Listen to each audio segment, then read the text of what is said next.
देखो, अगर हम कॉम्बिनेशन रिएक्शन को समझें, कॉम्बिनेशन रिएक्शन कहती है कि जब अगर हमारे पास दो या दो से ज़्यादा रिएक्टेंट रिएक्ट करें और एक सिंगल प्रोडक्ट बने, तो इस प्रकार जो रिएक्शन होगी वो कहलाएगी कॉम्बिनेशन रिएक्शन। फॉर एग्जांपल मैंने दिया ये कार्बन ऑक्सीजन और क्या कहला CO2, या फिर कैल्शियम हाइड्रोक्साइड H2O के साथ मिलकर कैल्शियम हाइड्रोक्साइड बना। ये हीट तो खैर वो जो निकला, बट ये वो तो खैर वापस में उष्मा निकली, बट ओवरऑल देखे तो प्रोडक्ट तो एक ही बना ना। तो ये जो क्या बन रहा है, ये कहलाएगा कि कॉम्बिनेशन रिएक्शन। तो अगर इसको आसानी से और समझें तो कॉम्बिनेशन रिएक्शन के लिए देखो, हमारा पहला केस क्या था, जब हमने कार्बन को लिया प्लस हमने सॉलिड स्टेट में लिया है, और प्लस हमने ऑक्सीजन को जो कि गैस थी उसको लिया। उसके बाद जो हमें कॉम्बाइन करने के बाद मिला हमें को हीट ऑफ कोल, तो हमें क्या मिला, CO2 मिला। जैसे इसको समझने के लिए काम करते हैं। जैसे ये आपने ज़रूर देखा होगा कि हाँ, ये वाला बड़ा स्टेप है। जैसे मेरे पास कोयला है फॉर एग्जांपल, जब इस कोयले में आग लगाई गई, ठीक है, जैसे समझो कि कोयले को मैंने आग लगाई यहाँ से, बस डायग्राम बहुत अच्छा है। तो इस कोयले को जैसे मैंने आग लगाई तो हमने देखा होगा कि गैस जैसी निकलती है, एक धुआं जैसा निकलता है।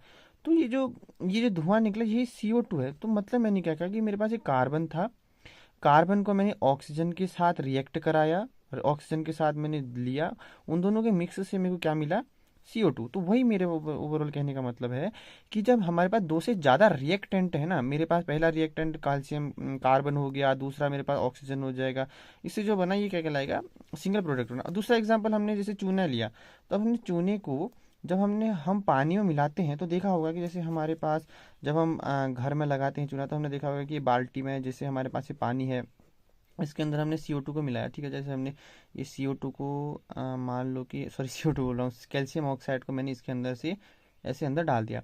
अब हम देखते हैं कि कुछ समय बाद हम क्या देखते हैं, हम देखते हैं कि यार यहाँ पे बुलबुले टाइप से बनते हैं, और अगर हम थोड़ा सा हाथ भी लगाए तो गर्म टाइप से फील होता है ना, गर्मी टाइप से लगती है।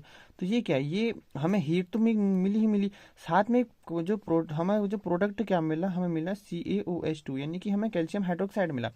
तो हमारे मतलब मेरे कहने का मतलब ये है कि हमने क्या किया, हमने दो दो रिएक्टेंट मिलाए। पहला हो गया ये पहले वाटर हो जाएगा। हमने क्या किया, हमने क्या किया देखो, हमने ओवरऑल क्या किया, एक हमारे पास कैल्शियम ऑक्साइड था, मेरे पास पहला रिएक्टेंट हो जाएगा, जिसको मैंने H2 में मिला, यानी कि मेरा दूसरा रिएक्टेंट हो जाएगा। उसके बाद मेरे को क्या मिला, मेरे को मिला कैल्शियम हाइड्रोक्साइड। तो प्लस हीट तो खैर वो तो निकली ना, तो ये हीट हो जाएगी।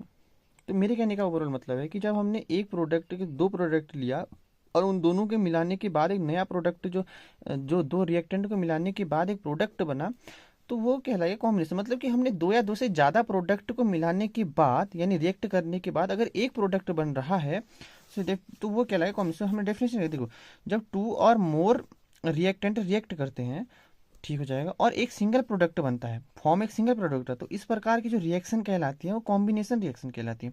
मेरे ख्याल से आपको समझ में आया होगा। अगर आपको थोड़ा सा भी समझ में आया तो लाइक एंड सब्सक्राइब जरूर करें। अब अगली वीडियो में हम इससे अलग एग्जाम्पल को पढ़ेंगे कि और क्या क्या हो सकते हैं, और नई नई टाइप्स ऑफ रिएक्शन पढ़ेंगे। तो ये हो गया, कॉम्बिनेशन समझ में आया होगा ना कि क्या होता है कि दो या दो से ज़्यादा जब रिएक्टेंट रिएक्ट करते हैं एक दूसरे के साथ, तो जो एक ही सिंगल प्रोडक्ट बना। जैसे फॉर एग्जांपल मैंने बेसिकली क्या है कि जैसे एक दूध हो गया, दूध मैंने पानी मिलाया, उसके बाद एक ये दूध और पानी का मिक्सर हो गया, तो ये क्या है, एक ही प्रोडक्ट तो बना है, दो दो रिएक्टेंट को मिलाने के बाद एक प्रोडक्ट बना।